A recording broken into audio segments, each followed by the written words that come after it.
Hola, bienvenidos al canal Edward Print, donde hablamos de arte y diseño.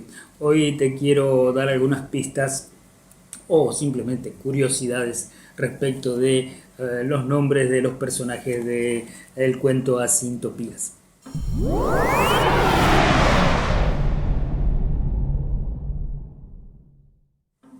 Te contaba en otro video que te iba a explicar un poco esto del rigor histórico, las referencias temporales y que yo había hecho un juego en cuanto a los tiempos, trabajando desde lo que le llamamos la intertextualidad, es decir, la relación texto-imagen.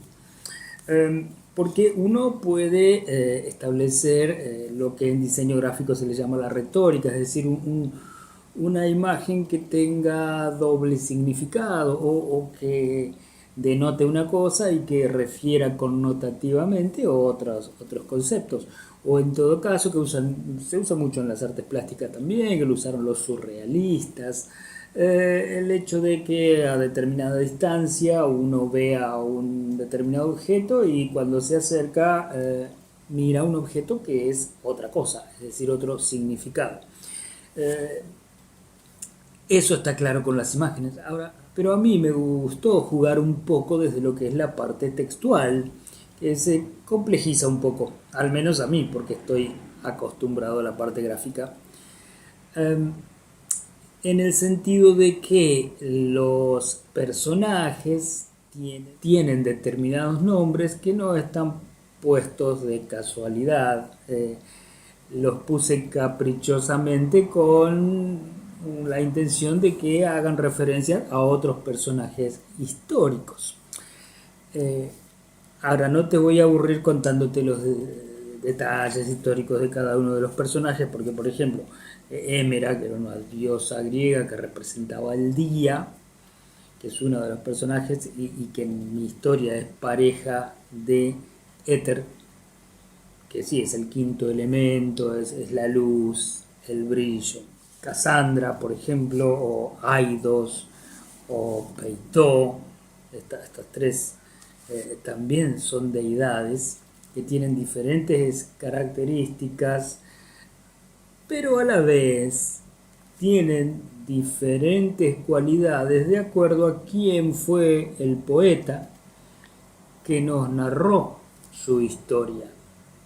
No es lo mismo cuando te lo cuentan los griegos al mismo Dios o cuando te lo cuentan los romanos. Por eso voy a dejar a que el que le interese pueda investigar, indagar un poco, porque ¿qué es lo que ocurre? No lo hago tan desordenado. Sí, cuento la historia para quien quiere quedarse con la trama, nada más, nada menos, con el devenir de los sucesos, ¿sí? El inicio, el desarrollo y el final, pero a través de los nombres uno puede hacer una segunda lectura relacionando aquellas referencias históricas con lo que les sucede a estos personajes en la aventura Asintopía. También está Tlón en clara y directa referencia a aquel cuento de Borges, ¿sí? Solo que aquí a Tlón, en vez de hacerlo un lugar determinado, lo hago una persona, un personaje. Eh, y en cuanto a las referencias históricas, lo que yo te decía, el rigor histórico, de jugar un poco, yo de entrada juego con eso del in illo tempore, es decir, aquello de había una vez que leíamos en los cuentos, donde no se sabe cuándo. Y a medida que iba escribiendo, sin querer, fui dando datos que eran muy referenciales respecto de la historia. Por ejemplo, los prisioneros que tienen que subir a ese barco se llevan un libro cada uno, entonces hay un personaje que lleva un libro de Paul Preciado, que es un escritor contemporáneo. Gauchos lleva ficciones de Borges y entonces ahí ya tenemos referentes, ¿sí? Um, Después hago un juego de desplazamientos, porque los hijos del presidente eh, se llaman Nicola y Bartolomeo. Eso es una referencia que hago a Sacco y Vanzetti. Así todo, cuando Aidos es acusada, uno de los últimos artículos que publica en el periódico donde ella escribía, era que el informe sobre la hambruna provocada producto de un bloqueo por parte del gobierno como represalia para advertir de que esas colonias que estaban en las islas no le vendan material a países extranjeros, un material con el cual supuestamente se podían fabricar bombas nucleares. Entonces ahí el concepto de bomba nuclear ya no se está llevando hasta el siglo XX. Entonces, ¿qué ocurre?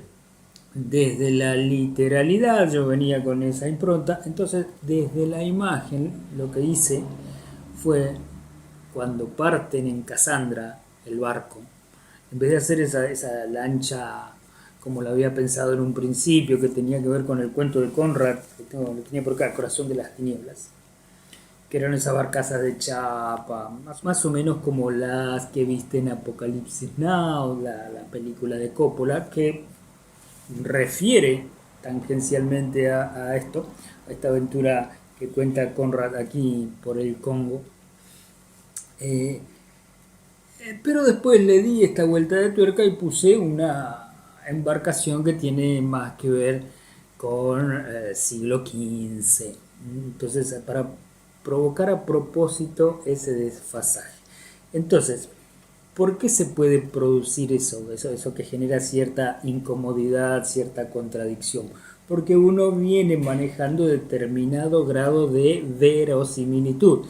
Y si no entendés bien este concepto, anda a buscar el video, si no te lo voy a dejar acá abajo, sobre lo real y lo verosímil, así se llama, y ahí te lo explico perfectamente ejemplificado con ilustraciones, con series de televisión y sobre todo con modelos, ¿no? Como el artista tiene delante su modelo real y después hace un modelo idealizado o distorsionado, que eso es la verosimilitud.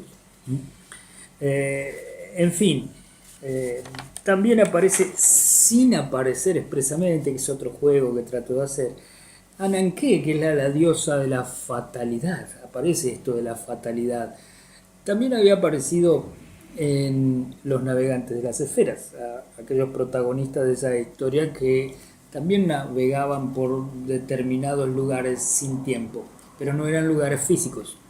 Si leíste Los Navegantes, acordate que eran lugares de la psiquis humana. Ellos iban navegando por los miedos, los deseos, es decir, por todo lo que tenía que ver con los pensamientos y las sensaciones internas de las personas. En ese mundo onírico es donde se desarrolla la historia de estos dos personajes que empiezan en Parque Chas, acá en los laberintos del barrio que tengo aquí cerquita y por el que paso todos los días. Vos fíjate que otra referencia que hago, y ahí está también el metalenguaje, es cuando Tlón, que es el que narraba poesías y cuentos, él narra La casa de Asterión, aquel cuento de Borges, ¿sí? Que es cortito. Entonces ahí también hay otra referencia histórica, pero es un cuento dentro de un cuento, o digamos un gran cuento dentro de un mínimo cuento, como es el mío. Ese tipo de juegos también genera cierta inestabilidad, cierta simultaneidad temporal, que me va llevando a tener la posibilidad de ejercer este tipo de desfasajes, ya te digo, de tiempos, que es lo que realmente me interesa, porque esto de las aventuras de Asintopías en realidad se pueden dar en cualquier época y quizás viene dándose desde mucho tiempo atrás. Y quiero agradecer los comentarios sobre Asintopías a quienes ya leyeron el libro, y si vos lo leíste, me gustaría que también me mandes tus comentarios, y si no lo leíste, te invito a que te des la oportunidad de leer un texto que es sencillo. Al audiolibro lo grabé en 1 hora, por lo tanto, en la mitad de tiempo, generalmente se estima así, que se puede leer, es decir, en 30 minutos lees el cuento tranquilamente. Si lo haces rápido, bueno, si te tomas tu tiempo, como suelo hacer yo, de releer, de volver, de marcar, de buscar otros libros que relacionen, etcétera, y si te vas a demorar un poco más. Eh, pero te aseguro que la vas a pasar bien. Date una oportunidad. Nos vemos en el próximo video.